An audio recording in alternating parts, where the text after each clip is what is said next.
আজ একটা গৃহপ্রবেশ অনুষ্ঠানের ইনভিটেশন আছে মণিপুরি বাড়িতে।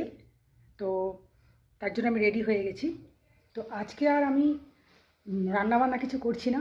তো গবলুকে ব্রেকফাস্ট দিয়ে দিয়েছি, আর গবলুর জন্য আমি দেখি লাঞ্চের কিছু ব্যবস্থা করে দিয়ে যাচ্ছি, কারণ কখন ফিরবো আমি ঠিক নেই, জানি না আমি। আর এই মণিপুরি বাড়ির এই যে গৃহপ্রবেশ অনুষ্ঠান, আমি আগে কোনো দিন আমি কোনো দিন এক্সপিরিয়েন্স করিনি। আমাদের মতো হয় না, এদের কিছু আলাদা হয়, আমি জানি না।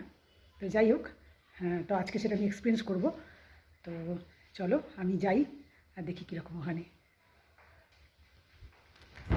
তো গুবলুর কাছে আমি এসেছি। না গুবলু, তোমাকে আমি এখানে ফল দিয়ে গেলাম, যখন তোমার খিদে পাবে তখন তুমি খেয়ে নিও। আমি কখন ফিরবো এখন ঠিক নেই।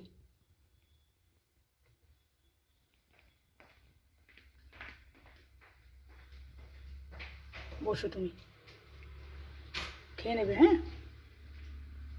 তো বাইরে আজকে খুব সুন্দরই রোদ উঠেছে, ওয়েদার খুব ভালো। তো চলো আমরা এবার যাই।